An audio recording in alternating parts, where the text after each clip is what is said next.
A very good evening to you. Thanks for joining us on the Friday edition of the show. It's the last one for the week, and it promises to be exciting as always. I'm Yemi Adebayo. We'll continue with our post-mortem of the FIFA Women's World Cup. There's still a lot to talk about what went down. Also, we'll talk about the rankings for football playing nations, women's football playing nations across the globe. We'll look at all of that for you. What about CAF club competitions? We'll do that as well. Talk about our teams, their chances of making it past the preliminary rounds. We'll talk about that. We'll talk about Benel Insurance, talk about Imba and Remo Stars. We'll also talk about the English Premier League. As a matter of fact, one game is currently going on. We will talk about that game. Our man, Osno Korakman, will fill us in with that one, even while our show is going on. But, I mean, before we came in, it was 1-0 to Chelsea, courtesy of a goal scored by Raheem Sterling. We'll do our best to be your eyes and your ears to let you know what's happening in the English Premier League, even as you watch what we're doing on the show. And we will also talk about Premier League managers as they preview the upcoming matches. Eric Ten Hag has been speaking. He's tried his best to avoid questions surrounding Mason Greenwood. We'll also listen to what the man has to say. And that's the outlook of the show today. Of course, it's a two-man show. My colleague Austin Okonakpan will join us later on as we move on. But first, let me introduce my partner in the Lagos studio. Ikena Okechukwedu joins us now. Ikena, greetings to you. It's nice having you. It's been a while. It's nice having you join us on the show today. Good evening, Yemi. Another Friday. Pack full of games, full of sporting activities this weekend. So we are here to explain and, like you said, post-mortem of what happened during the Women's World Cup, and especially our teams going into the continental games. So we'll look at it and, I see how we can take it from there. All right. Let's go straight into the matter. It's been a while you've been here. Yeah. So what's your own post-mortem?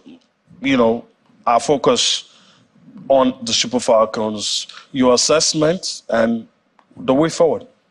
Well, I think. Let me put you in a tight spot. Should we keep him around the wardrobe? Yes, we should. Straight away? Yes, we should. Yeah, okay. We should keep him, but there is a but there. But because of everything doesn't end on the field of play.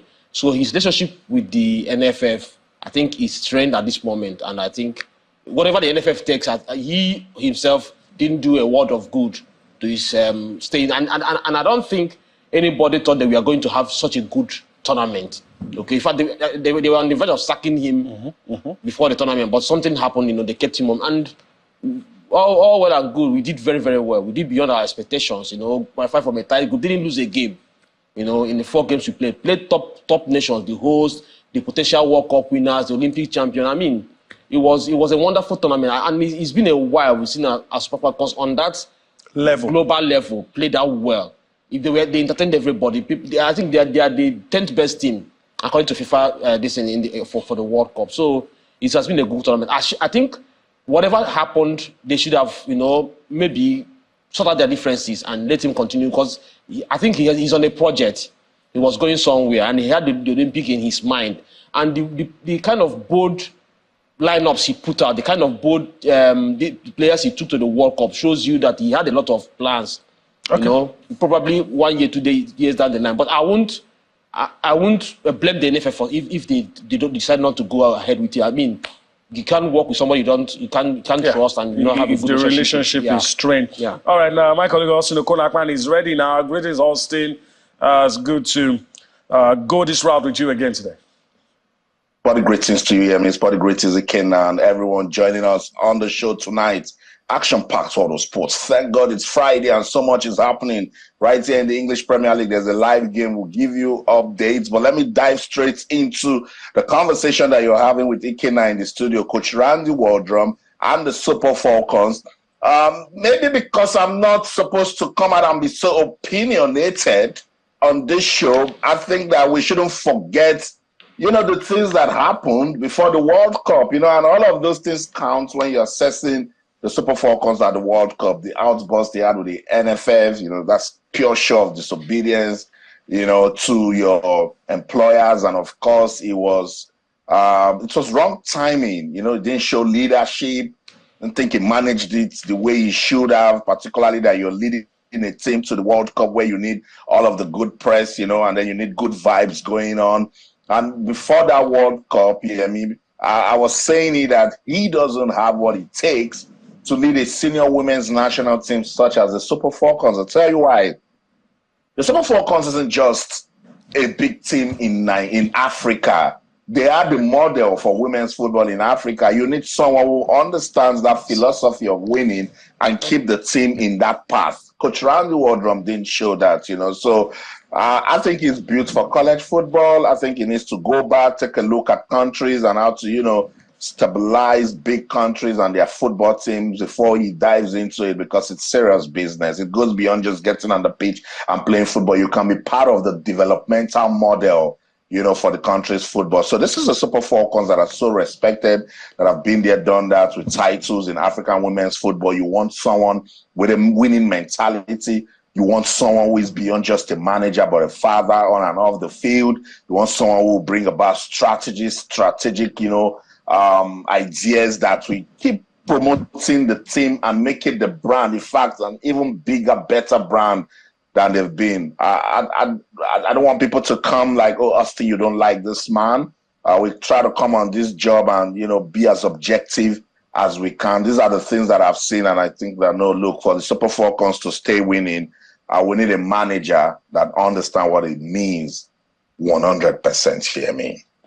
All right, Austin giving us his views, and of course, very passionate. Who will not be passionate about the women's national team, the most successful national team, male or female, in Africa? Slightly different view from Ikenna, but that's what makes the show what it is. All right, so that's the ranking right there on your screen. We dive straight into it. The ranking of football playing nations, women's football playing nations, according to FIFA. So we'll start with Africa's top 10, top teams rather. Well, Ikenna is here with me, and I mean, my views on rankings anyway. But here, Nigeria out there on top, first in Africa, 32 in the world, followed by South Africa's Banyana, second, 45th best football playing nation in the world, according to FIFA.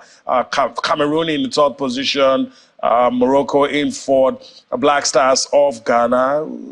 They didn't qualify this time for the World Cup. Cote d'Ivoire in the sixth position, and Zambia. I quick one on this one before I yield to Austin.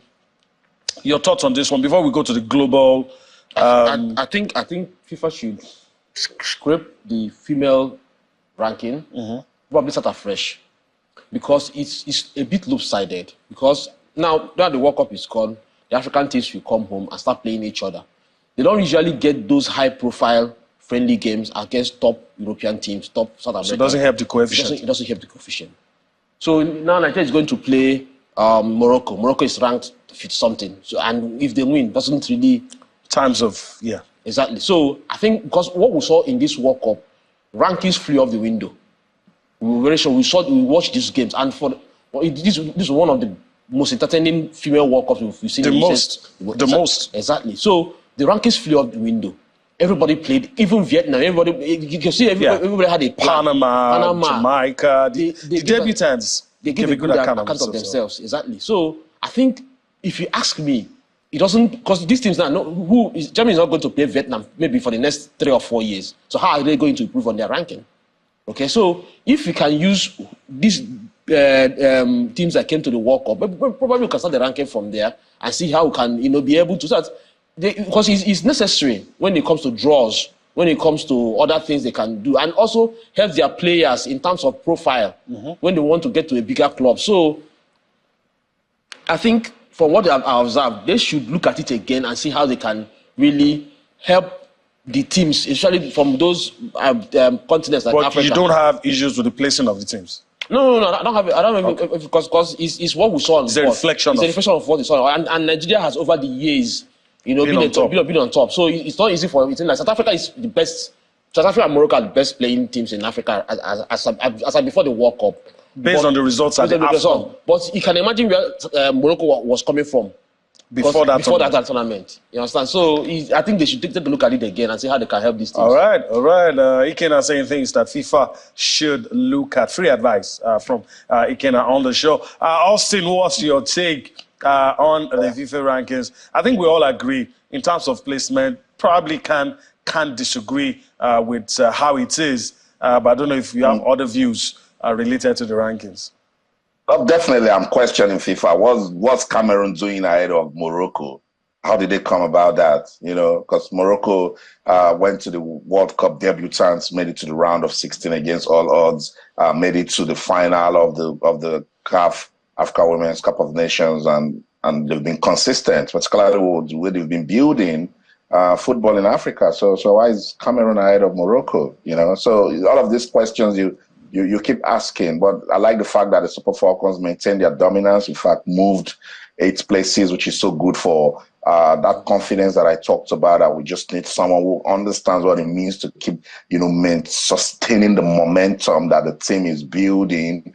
32nd in the world, more like they should push some more, get into the 20 zones. Now that the world know what we're doing, now take a look at it right there, top 10. Look at Morocco in 4th and Cameroon in 3rd. No disrespect to the Lionesses of Cameroon, play good football and all of that, but we've been talking about Morocco lately, all day, every day, right after they made it to the final of the CAF. In fact, Zambia, to an extent, also has shown some good consistency with women's football in Africa. So the rankings just comes and then find a way to get us talking about them. I think FIFA does it. They use it to poke the bear. Say, let's get them talking. So that's why sometimes I just ignore the rankings. But it's all good. That's the ranking of the top teams in Africa. We'll continue to, push our leaders to, give women's football the sort of attention that it needs so that we can, rank at the same level with top teams in Europe and South America. Sports Tonight on Channels Television. Let's get on with the show now. Talk about what everyone is looking forward to, particularly if you love league football in Nigeria. I'm glad we have Ikena in the studio in Lagos. The CAF Confederation Cup and the CAF Champions League will get our attention. I love what Nigerian teams did in their first outing. Am I worried about Remo Stars? Nope. I think they have what it takes to turn around that result against Midiama of Ghana. I know we want to jump into talking about it, but let's take some talking points. Remo Stars, are they ready? What should we be expecting? Will they advance in the CAF Champions League? Well, I think they can. I think they can. And from the experience last season, I think they know what to expect. Having a team, maybe you lose one, it doesn't mean that you come home and wipe the other team. So they have to put. I think I've been seeing videos of their training. I've been seeing the seriousness both from the management and everybody. So they are well focused on this. I think they'll get it over the line. There are complaints about the playing surface in Cape Coast when they played against Mediama. So I think Remo has the facilities. They have a good playing surface. I think they can now play the game they want.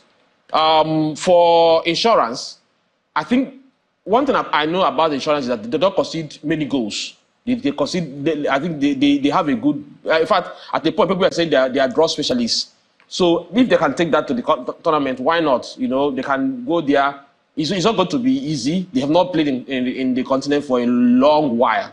I think it was in the 90s when insurance were in the continent when they won the CAF Cup. But this time around, it's going to be tough on them. It's going to be a hostile environment. There will be so many shenanigans, just like anybody experienced. So, all right, factor email too, before we take some reactions from Remo Stars. It's right up there for us. You can see the aggregate score. Probably one name might just be enough for Enyimba against Ali Benghazi. For Remo Stars, they have to score 2 unreplied goals. That doesn't look easy. It doesn't look easy, but I think it can be done. It can be done with the kind of players they've assembled, the kind of the coaching team they have. It can be done. I think. Do you agree with those people that say, look, Mediama shouldn't pose any threat to Remo Stars? Why wouldn't they pose any? They are West African neighbors. They will always play similar style. But again, I think at this stage, Remo Stars should be able to. That shows your seriousness if you're able to cross that line. I think they can do it. It's not beyond them. I think they can. It's just they have the experience. They have played the Continental last season, so they understand what it means. You know, they got an away draw. They celebrated it and came home, and they couldn't win. So, but this time, I think they have the ability to get over the line, get that 2 goals, and beat Mediama at home. All right, let's take some reaction from Remo Stars. The camp of Remo Stars in a very confident mood ahead of this game. We'll do that and come back for more on Sports Tonight. The expectation is high because we narrowly lost in Ghana, and I think we have a big opportunity playing on our home soil in Ogun State, Ikene. So I think we have to do more so as to go to the next preliminary round. For the past 3 years, Remo Star has always gone one step up. Imagine the first season. Last season we were in the CAF Confederation Cup. This season we were in the Champions League. Next season, my friend, we want to win the league. Anything beyond that, below that, we have not done anything. We have not done anything. Yes, there were times we know we were trying to build on something. Now we felt like a structure that can fight its course anywhere, anytime. And this is what we want to do as a club. Personally too, for me as a coach, anything short below that is not good enough. We're very unlucky in Ghana. We're very unlucky. Nevertheless, there's no excuses.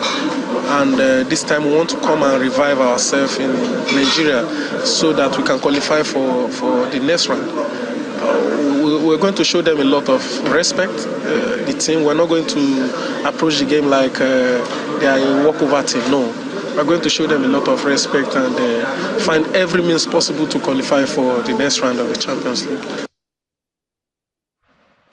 All right, our producer, of course, doing audio caught up with the guys from Remo Stars at the League Bloggers Award. You listen to Coach Daniel Ogumodede there, and one of the players speaking their mind on how they expect the next game to be. They expect to go past Mediama, and that's the hope of everyone. And I'm very sure that's what Austin expects as well. Listening to Coach Daniel Ogumodede all the time just tells you why we must make football a business. Just listen to how focused he is, already tell you the long-term strategic plan of the club. So last year we were in the CAF Confederation Cup. Now we're playing in the CAF Champions League. He's saying it boldly because there is a framework. They're on a journey. It's business. They are investing, and they expect, to start having return on investments. And he say, look, this season we want to win the league, So this is what I'm talking about. And if you look at Remo in the last 2-3 years, they've always been in a mix of things. There's no way you're talking about league football development in Nigeria that Remo Stars doesn't get into the conversation. And it all boils down to the leadership of the club. They are focused, they are purpose-driven, they're treating it as a business, they're taking care of their players. We have commended infrastructure, and Ikene, you see, it's 360 degrees branding. And that's why I'm confident that they can do it. We saw how close they were against a decent Asfar FC of Morocco last season in the CAF Confederation Cup. We said, in fact, that's how to lose, when you're just making your debut. Why I think they're definitely going to win, because I called my source again in Ghana. 9 players from Mediama have signed contracts with Cyrene FC in Malta. Now, they are so pumped up and so happy about that deal. I think about 8 of them will not be available for this match against Remo Stars. Only 1 of them will be available. So is that sort of, yes, it's good joy, but it's distraction. By the time they come, they won't know what's happening. They'll take 1, 2, if possible 3, and then they'll still be happy that they have players who have gone to Malta to play football, and the other ones back home will be trying to join them. So with that distraction in the Ghanaian Cup, I'm confident that Remo Stars can use this advantage, get the win to advance in the CAF Champions League. Sports Tonight on Channels Television. Let's go on this break. When we come back, we'll talk more about the chances of Nigerian teams to make it in the continental competition in Africa. So don't go anywhere. Stay with us.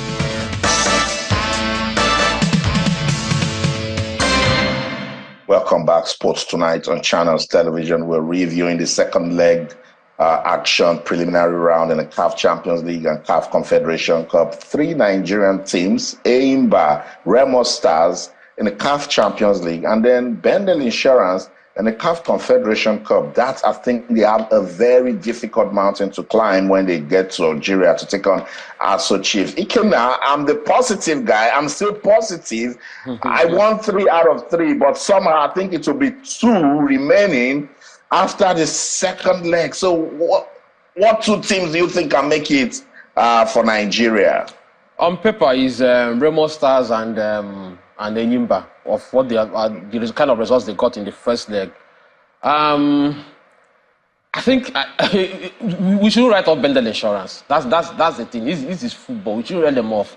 I think they are so clever. They might be surprised on that day. You know, I think the boys are in high spirits. I've seen their interviews. I've seen their videos and stuff, and they are. I think they're already in Algeria. So we shouldn't write them off. And of course, it's their first time in a long while. So whatever happens on that game, I think they'll take the experience and come back home. But I think they might pull a surprise. Who knows? You know, this is football. I can't say. I won't. If you ask me, I won't rule them out. I'll stick them in. They have an advantage. It's on the home team to come out and play. So if they can hit them on the break, then it's all well and good. They can get a draw in Algeria. Who knows? And I think, taking a look at the last season's Champions League, most teams in Africa, especially from the Sub-Sahara, they go to North Africa. They play boldly. Simba, Young Africans, they play very well away from home. If they can take key learnings from that, if they can, see some of these videos, they're online, learn from them, see how they approach some of those games. Forget about the intimidation, it will be there. Everybody knows. But if they can hold on to their own, they have an advantage already. They have a 1-goal advantage. They see we can see what will happen in the game. It's not lost for Bendel Insurance, if you ask me. Well, yeah, it will be good to see Bendel Insurance. Yeah, really, really advanced. You hear me? Yeah, I wanted to say it's part of how Ikena is trying to make us optimistic. Trips to North Africa have not always. Remo Stars got a 1-1 draw, first time on the continent. I know. Yeah. Yeah, I'm saying, but that's just a one-off. It's a one-off. I'm not saying it can't happen. Yeah. And I respect the fact that you're telling us not to write off Bendel Insurance, but you have to be recklessly optimistic to expect that they will go to North Africa, defend a 1 goal. It can happen. It can happen. But it can. See, but it's tough. It's tough. No, not that about. It's tough. The advantage about playing at home first is that you are able to get as many goals as possible. Mm-hmm. But in case you don't do that, then you have to have. Of course, they have a good coaching staff. They know what to do. So if we can take key learnings, Remo Stars went away. Everybody wrote them off. They went there and got a 1-1 draw. Yes, they didn't qualify later because of some little mistakes here and there. But at least they have shown that there's something special about some of these things from the north. Okay, and I've watched a lot of things from Sundowns. I know that they're on the high level. Simba, I know that for sure. They go there and play their game and get the result they want. Sometimes they lose by a slim margin, but I don't think anybody. They make good signings. Bendel Insurance. They also had a good season last season. The Super 8, when they played the Super 6, they played. They won the FA Cup. They are a very good side. It's hard to take it to that next level. They need that is where we are going to look out for. But I think it's not beyond them to get a result in Algeria. Okay, I'll leave it at that. Let me allow Austin to take us wherever he wants to take us next.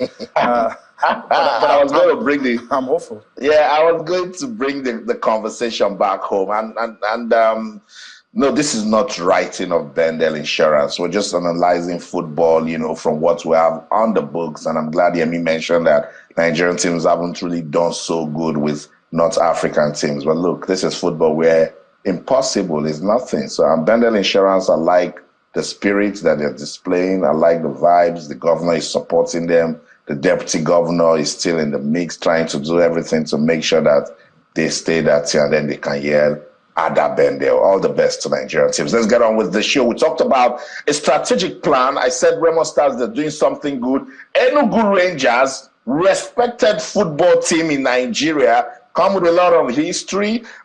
This is a club that I keep saying that if they get it so right, there should be one team that can be modeled for football in Nigeria. Look at him right there. Amobi Isiaku. He's back, and now they've made him the general manager.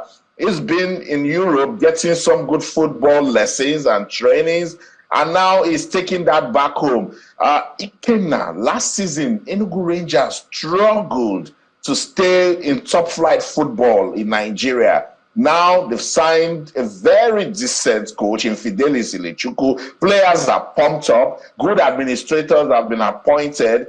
Is this the year for Enugu Rangers, Ikenna? It is the year for them to start a new process. It is the year for them to start that journey towards, like, when you were saying something about Daniel Ogumodede, when you were saying about, you know, they were in the league, they stayed in the league. Next one, they got to the CAF Confederations Cup. Next one is Champions League. Next one, they want to win. That's progress. That is a plan. So I think Rangers is on that step. They might not, it won't happen overnight. Okay, the others have at least the appointing the chairman came the season is about to start, so he wouldn't do much. But at least there'll be a roadmap towards where they are going in the next 3 years, in the next 4 years. Which he has already lined up. So I've had a series of encounters with the young man, Amobi. I know him very, very well. He's articulate. He understands what it means. He has been the team manager of Rangers previously. When they won that title, he was their team manager. So he understands what it means to run a football club. And I think he's going to do very, very well if you ask me. I totally agree. So let's take a listen to to Enugu Rangers strategic master plan. Yes, that's the way to go. They're planning so their football can be good again.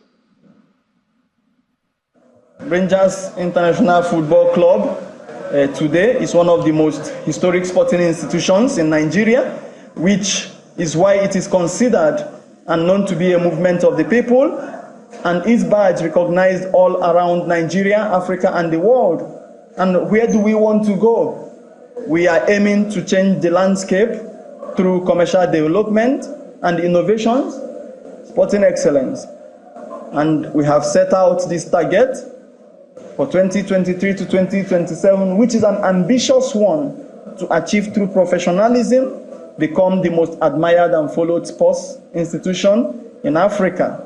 Through professionalism in the way this club is run, admired because of its sporting results, its bond with its members and supporters club, and its community social impact. Never say die. Therefore, we must think big, globally and digitally, in order to foster and strengthen what the club's history and identity mean to the people. Never say die, Enugu Rangers. So that's a 4-year master plan, something to guide the club. It talked about the commercial angle, which I totally agree. We must keep pushing that out there, that football is business. So, Yemi, this looks so good for Rangers, respected side. If you call Bendel Insurance, you call Shooting Stars, you know, you call maybe Aimba, you must put Bendel Insurance into that mix of teams that can actually get Nigeria to the stage where we want it with African football. Yes, that's true. We're on a long journey. I mean, not just Rangers. I mean, for football lovers across the country, whatever Rangers, Shooting Stars, all of those clubs that you've mentioned, whatever they do, will indicate the kind of progress we're making, because those are the guys who've been there for a while. And I'm just hoping that those who own those clubs, states, will not let those clubs just go down the drain. Will put structures that can outlive any administration. You know, we're at a point where everyone says, oh, let government hands off. I mean, there has to be a process to get to that point. But where we are now, those clubs are still owned by the government. Yeah. And government owning the club is not entirely a bad thing. It's not entirely. It's just the way things are done in these parts. If you own a huge stake in the club and you allow, you know, private partnership get into it, you appoint the people that can do the job, it's not going to be a problem. Even in Europe, for example, let me give an example of the Premier League. The money Abramovich and the guys that run Man City put inside the club wasn't generated from Chelsea, and it was like an investment. So let's assume the government is the Abramovich and the Emirate guys, or the Dubai guys. Now they are putting money in Rangers, they are putting money in Ejimba. The problem we have is that there's no plan to recoup that money. There's no plan to recoup that money in the near future. Just throw money. It's just that they're trying to just throw money. So every day I've been privileged to see budgets of these teams. It is heartbreaking because there are civil servants out there that have not been paid, but they keep throwing money at football clubs. And we have other things the government can do.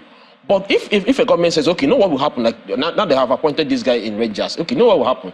We're going to throw you money for the next 3 years. By the 4th year, we want to see returns. This is an investment. This is a business. Just look at what Remo Stars are and doing. Even when we're throwing in the money, you have to account. You have to account for what you're doing with the money. What they're doing the money. Okay, we have done this. So if let's say, for example, government spends 600 million this year. Next year, with what you have done, they might not spend up to that 600 million. They might spend, okay, since you have done this, we can go up to 200 and we'll keep investing. But by the 3rd year, by the 4th year, let us start seeing return. And football is such a place you can actually see returns. Sell off players, having your youth system, a lot of things can be done. When there's a structure. When there is a structure. You can't just walk in and go to a brand and say, I'm this, sponsor me. For what? Why would they sponsor you? What's the mileage? What's the mileage? What do are you they have? getting? Where is even your office? Do you even have an office to start with? So, but if you have a structure, it's easy to, people will start looking for you. It's easy to convince people. It's easy to convince some of these brands. Please partner with us. You are able to bring in 10, 20,000 people. That's what brands want. I want to bring Austin into this. He's quite close to some of those people, and some of the things I know too as well. And you, I think the problem most times is good when you appoint people, but in most cases, do they really get the freedom to do the job? And on one side, are they made to be accountable? I think that's another challenge. But then again, can you take an initiative on your own? Just like he are you allowed to? Of course, he called a press conference, right? There are things you can do. You understand? When nobody will see the progress you're making and want to stop it. They can't stop it. You understand? So Rangers won the tournament, won the league in 2016, right? 2015-16, right? If I'm right. What progress did they make since then? Okay, so I don't think any government, if you go to a government and say, I'm going to give you 300 million, if you are going to give me and they say, no, you don't do, I don't think they will do. They want to really withdraw a little by little from sponsoring some of these teams. I think appointing him, they didn't appoint Amobi to waste his time.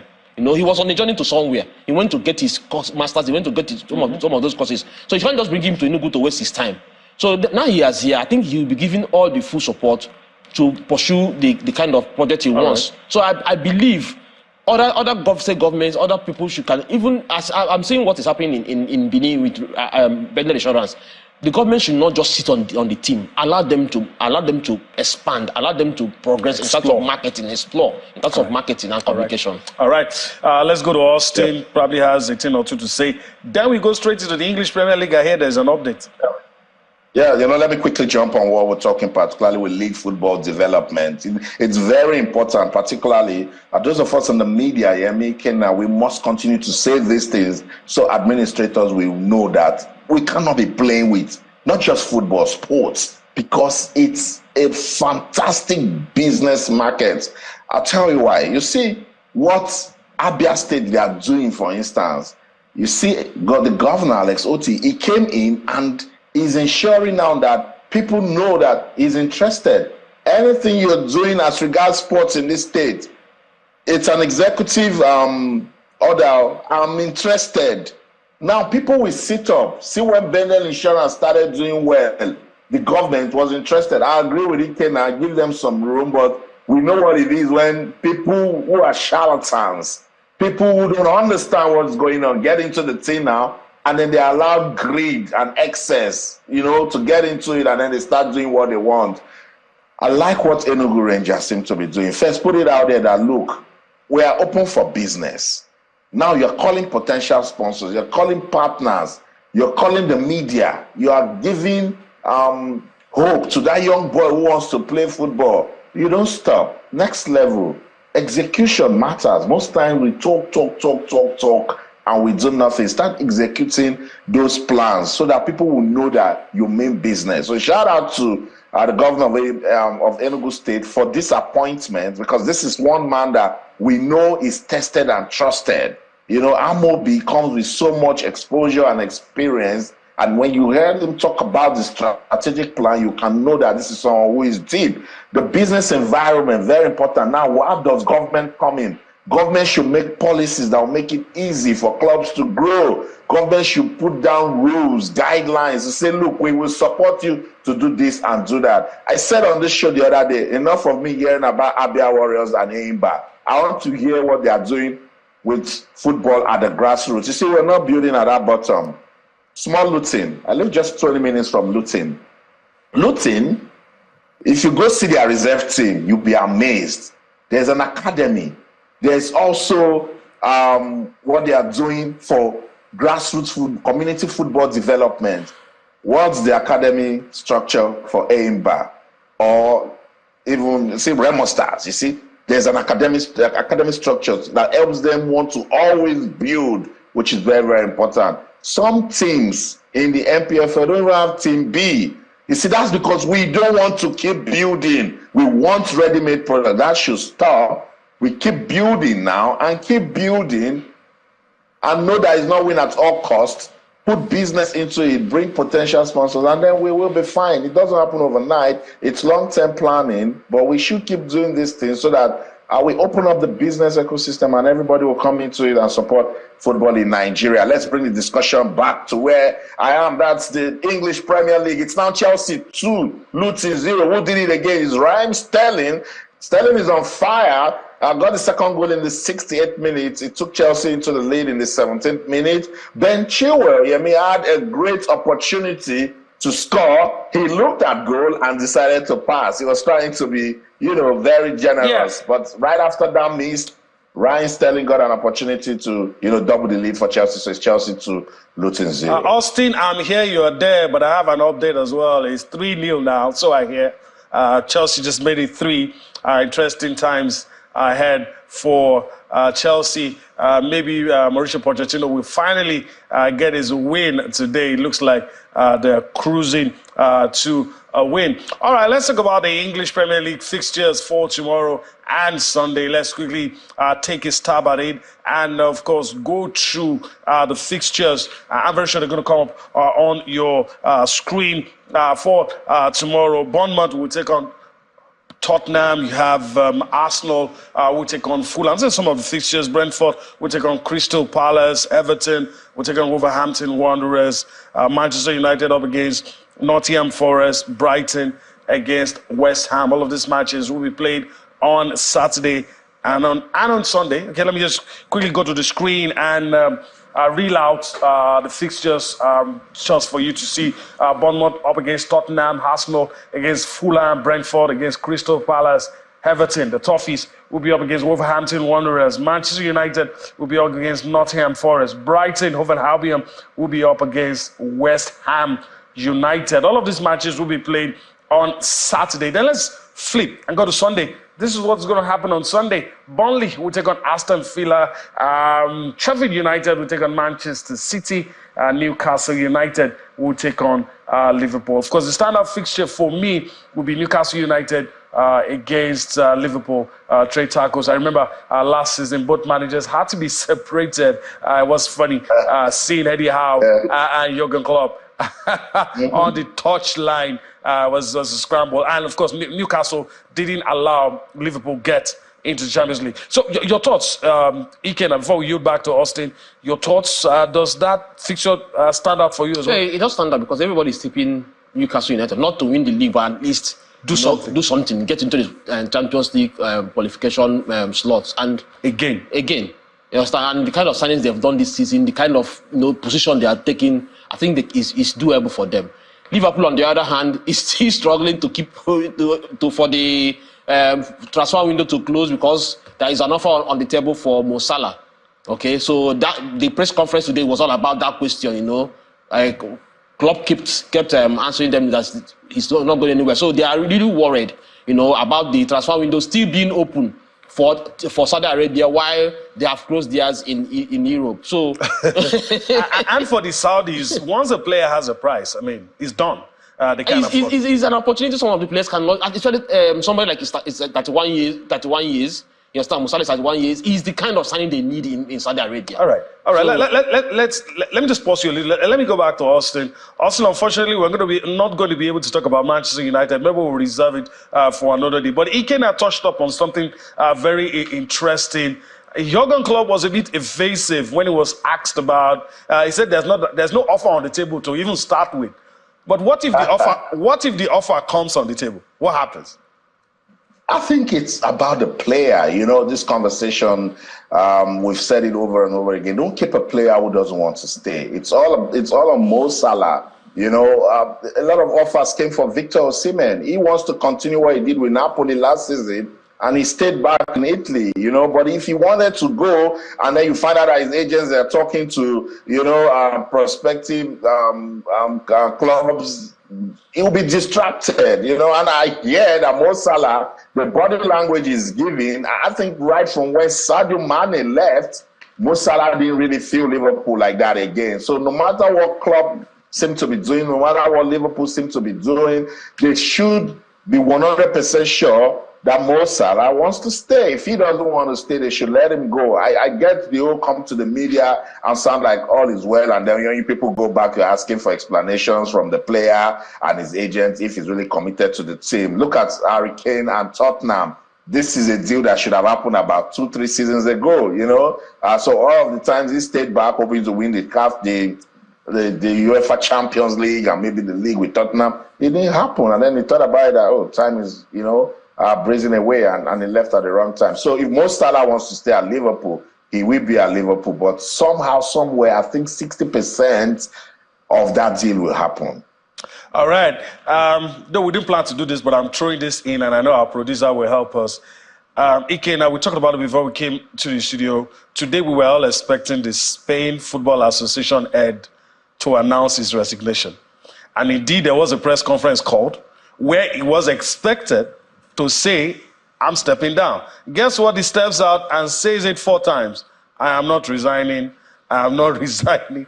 I'm not resigning. Were you expecting that? No, I thought he was going to throw in the towel, but I think he will live in disgrace. It's karma. Because of what he did to Lopetegui, I've never forgiven that guy. Because of what he did for a coach that went to the World Cup. He signed for Real Madrid, but he wasn't going to Real Madrid. He wanted to go to the World Cup. He left the FIFA Congress, went to Spanish camp and fired Lopetegui. A man cried because of that. Lopetegui cried when he went back to Madrid because he took away his opportunity to be on the global stage. It has come back to bite him. Okay. All right. I don't know what Austin thinks. FIFA is on aim. The Spanish Prime Minister is there. The girls are there. Even the male football players are there. FIFPro is there. How long can Rubiales hold on? He won't hold on for so long. You know, he's just trying to prove a point. Let people, you know, think that he's still passionate about the job. I have apologized for what I've done, so why can't you guys just let me be? It's not happening, you know. The truth of the matter is this case on the Spanish FA boss is very sensitive and deep. There was a time in that match, the moment Spain scored, he lifted his hand and made a very offensive gesture. Grabbed his crotch. A lot of unspeakable acts he did on live television, worldwide record viewership for the Women's World Cup final. He was misbehaving from the start till the end. I kept wondering, what did he drink? You know, and it's come and gone. And it seems that the effect of what he took has still not left him. So, for the sake of his reputation and his family, the same way he said, I will not resign 4 times, we give him till now, till maybe Tuesday, to come out and say 10 times that I've stepped down. That's the show.